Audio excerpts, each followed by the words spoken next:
Welcome to Branding Room Only, the podcast where your personal brand gets a front row seat. I'm Paula Edgar, and if you're here, it's because you know your brand isn't just about what you do. It's about how people experience you. In each episode, you'll hear stories, strategies, and lessons from leaders and influencers who built their brands and made their mark. And I'll share the tools you need to do the same. Let's go. All right, let's go. Hi, everybody, and welcome back to the Branding Room. It's your host, Paula Edgar, and this is the next episode in the Confidence Factor series. So far, we have talked about how confidence is built. We've talked about where it leaks, and we've talked about how proximity and the people around you can reinforce it. Now I want to talk about something that I see all the time. And I want to say this directly. A lot of people who say they lack confidence are actually hiding. They're not lacking capability. They're not lacking intelligence. They're not even lacking preparation. They are lacking visibility. And hiding, my friends, has consequences. Let me explain what I mean. I work with a lot of people. I work with somebody who is incredibly strong in their role, consistently delivering, trusted by clients, respected internally. But when we looked at their visibility, it was almost non-existent. I mean, heartbreakingly so, no presence on LinkedIn. And you know, like that's a no-no for me. No speaking, right? No moderating, no speaking, and no internal visibility beyond their immediate team. And as such, there was no clear articulation of what they were known for. And it's, we've talked about this on the podcast before. It's like a lot of people think you put your head down and get the work done and you'll get the opportunities. That's not how it works. So when an opportunity came up, which was a stretch role, something that was going to make that person visible, something that was going to put them in front of leadership, what did they do? You guessed it, they hesitated. This person said, I'm not sure I'm ready. And I said, you're not unsure because you lack the ability. You're unsure because you haven't been seen and you haven't seen yourself in that position yet, right? So you think about this, visibility creates familiarity. Okay. Familiarity creates confidence. All right. When you never see yourself in visible spaces, and more importantly, people don't see you because you're not visible, those spaces can feel foreign to you. And what feels foreign often feels uncomfortable. Like I've said many, many, many times on the podcast about what my therapist says, which is growth begins where comfort ends. So if, being visible is uncomfortable, then sometimes people avoid it, and then the cycle continues. You stay invisible. You don't get the reps. You don't build the proof. You don't have that social proof or that both online and in-person social proof. And then your confidence doesn't have a chance to grow. And this is why confidence and visibility and branding are directly connected. Your personal brand is not just what you know. It's the people who know you and what they know about what you do and what you know. If your work is excellent but invisible, your confidence will eventually reflect that gap, because confidence is reinforced by recognition, by feedback, by association, by compliments. Let me give you another example. I work with another professional who had incredible insights, like stellar in what she did, strong perspective, clear point of view. But she said the words that break my heart. I don't really post on LinkedIn. I'm not trying to be out there like that. And I go, like what? Like, not out there with a good brand and having people be visible and get opportunities. What I actually said was, it's not about being out there.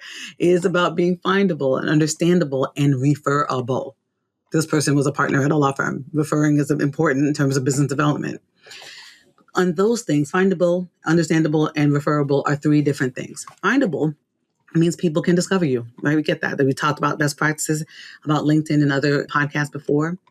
Understandable means that people know what you do and how you add value. I say those words all the time. If you have value but nobody knows, doesn't really matter. If you have visibility but not the value, doesn't really matter. That's why they come together, visibility and value together. Referable means people can confidently recommend you to others. This is important, right? When somebody goes and selects my LinkedIn profile and sends it to somebody else, I am clear that they're going to get, number one, to know what I do and how I do it, know my perspective, and also understand that I'm not like a lot of other speakers in that my personality and the way I deliver things is different. And I'm proud of that. But back to you. If you are not visible, you are none of the things, right? You are not referable, understandable, or findable. You have to be visible. And so when you're none of those things, then guess what? Opportunities either disappear or they shrink. When opportunities shrink, your confidence shrink, right? If you're thinking about how your confidence grows, it's through what I was saying before, people recognizing, acknowledging, and you have to be visible. And visible is not just about ego. Like, that's part of it, it's about ego. But it's not just about ego. It is about access.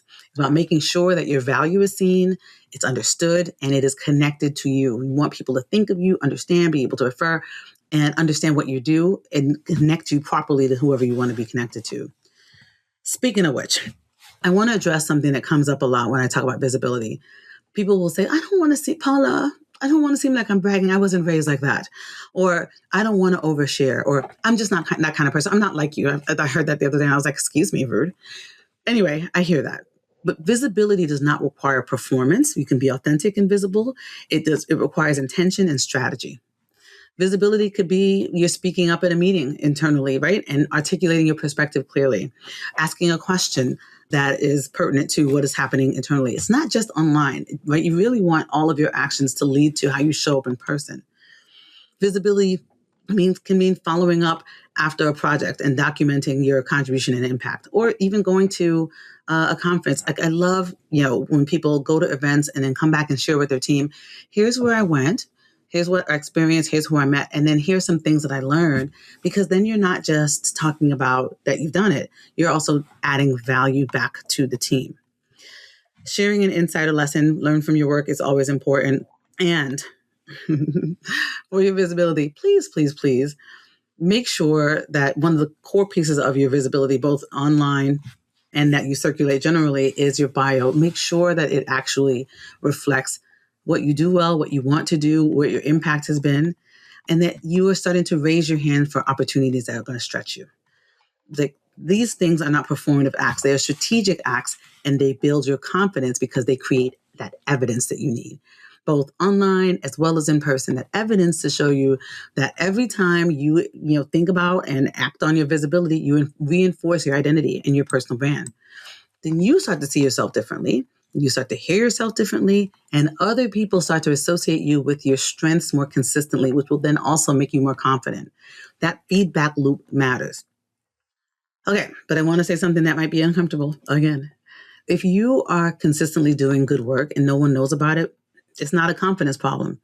It is a visibility problem. It is a strategic self-promotion problem.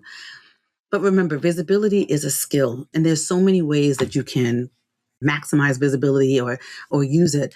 You can learn it. And you can definitely practice it, and I hope that's going to happen right after this. You can refine it, and that's an important piece too. There's sometimes, never for me, but that people may feel like they're too visible. I don't think that's a thing. As long as I feel like that somebody who needs to hear what my perspective is, or some client that hasn't worked with me yet, hasn't seen me yet, then that means I need to be more visible. But just like everything else that we've talked about in this series, and just generally what I talk about on the podcast about branding, period, is that it gets easier with repetition. It gets easier when you do it more and commit to yourself to incorporate some of the things I'm sharing with you. So, example, the first time you speak up at a larger meeting, it might feel uncomfortable. The first time you post something on LinkedIn, it might feel uncomfortable. The first time you introduce yourself in a more expansive way, that might feel uncomfortable. But that discomfort, again, to my therapist's point, is not a signal to stop. It means that you are growing, you are stretching. That's your signal. Stretching and growing builds your confidence. So let's take this all back to your personal brand. Your brand is the bridge between your internal capability and your external perception. Repeat it. Your brand is the bridge between your internal capability, that's that value, and external perception, that's that visibility.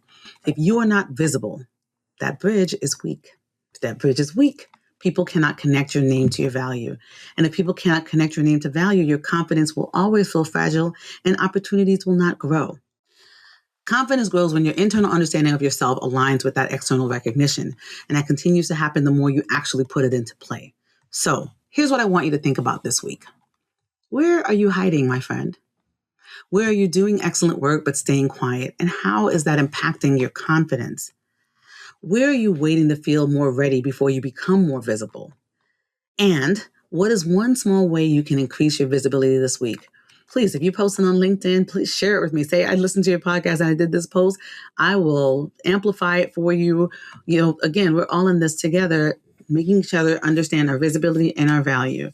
You don't have to do everything at once. You don't have to do everything in a really big way. Just one step, one comment, one post, one conversation, one raised hand, one Q&A in the meeting, so that you can start to build that confidence.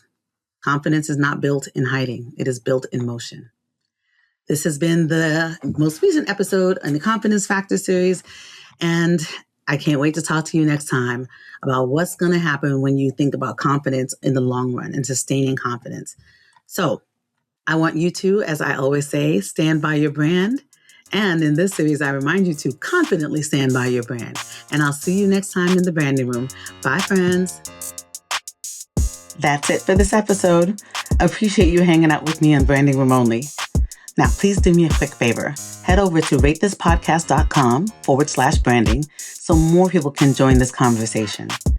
And make sure to stop by paulaedgar.com/events to see what's next.